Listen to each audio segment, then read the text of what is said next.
السلام علیکم ورحمۃ اللہ وبرکاتہ۔ قدیم زمانے میں سیب کا ایک بڑا درخت تھا۔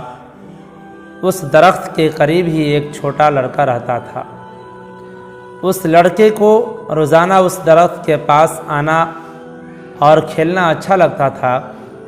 وہ اس درخت کے اوپر چڑھ جاتا اور اس کے پھل توڑ توڑ کر کھاتا اور پھر اس کے سائے میں سو جاتا۔ وہ لڑکا اس درخت کو بہت چاہتا تھا اور اسی طرح اس درخت کو بھی اس لڑکے کے ساتھ کھیلنا اچھا لگتا تھا۔ وقت گزرتا رہا اور لڑکا بڑا ہو گیا۔ اب وہ پہلے کی طرح روزانہ اس درخت کے پاس کھیلنے نہیں آتا تھا۔ ایک روز نوجوان درخت کے پاس آیا۔ وہ مایوس لگ رہا تھا۔ درخت نے اس سے کہا، آؤ میرے ساتھ کھیلو۔ نوجوان نے اس سے کہا، اب میں بچہ نہیں رہا، اب میں درختوں کے ارد گرد نہیں کھیلتا، مجھے کچھ کھلونے چاہیے اور انہیں خریدنے کے لیے پیسوں کی ضرورت ہے۔ درخت نے کہا، مجھے افسوس ہے کہ میرے پاس پیسے تو نہیں ہے، لیکن میرے اوپر جو سیب لگے ہوئے ہیں تم انہیں توڑ کر بیچ سکتے ہو، اس کے بعد تمہارے پاس پیسہ آ جائے گا۔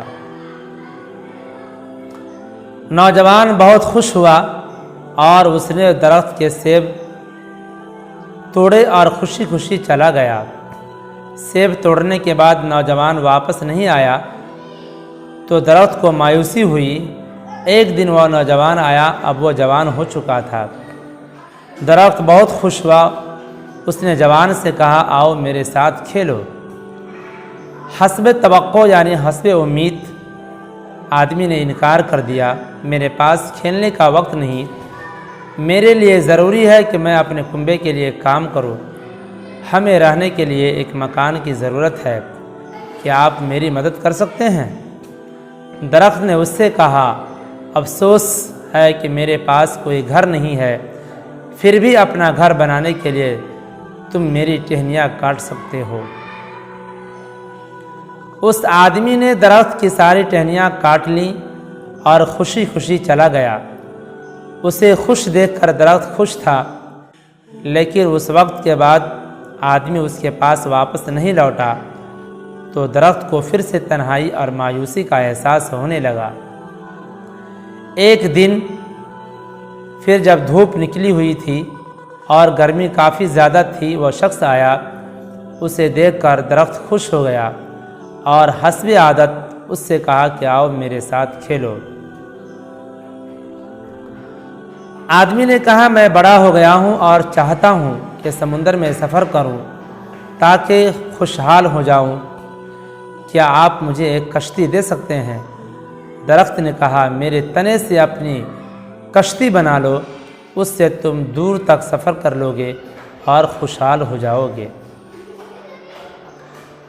آدمی نے کشتی بنانے کے لیے درخت کا تنا کاٹا اور سمندری سفر کے لیے نکل پڑا اور کافی زمانے تک نہیں لوٹا۔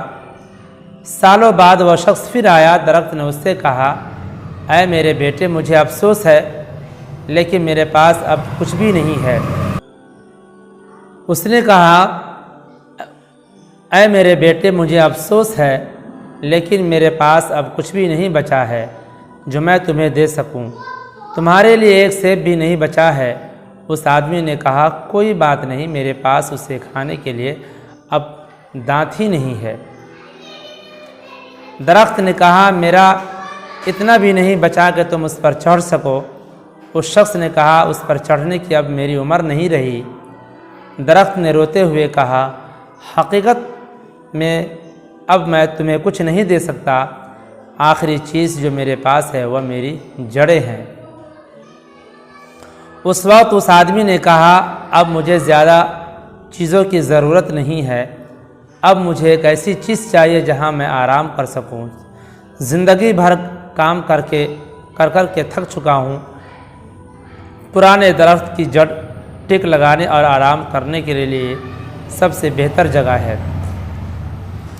تب درخت نے اس سے کہا، آؤ میرے پاس بیٹھو اور آرام کرو۔ آدمی بیٹھ گیا۔ درخت خوش تھا اور اس کی آنکھوں سے آنسو جاری تھے۔ محترم ناظرین، کیا آپ جانتے ہیں کہ یہ بچہ اور درخت کون تھے؟ وہ بچہ آپ خود ہیں اور سیب کا وہ درخت آپ کے والدین ہیں۔ درخت والدین کی طرح ہے۔ جب ہم بچے ہوتے ہیں تو ہمیں ان کے ساتھ کھیلنا اچھا لگتا ہے، اور جب ہم بڑے ہو جاتے ہیں تو ہم انہیں چھوڑ کر چلے جاتے ہیں اور اسی وقت واپس آتے ہیں جب ہمیں ان سے کوئی ضرورت ہوتی ہے۔ اور کچھ بھی ہو جائے، والدین کبھی بھی اپنی قیمتی سے قیمتی چیز اپنے بچوں کو دینے میں تردد نہیں کرتے۔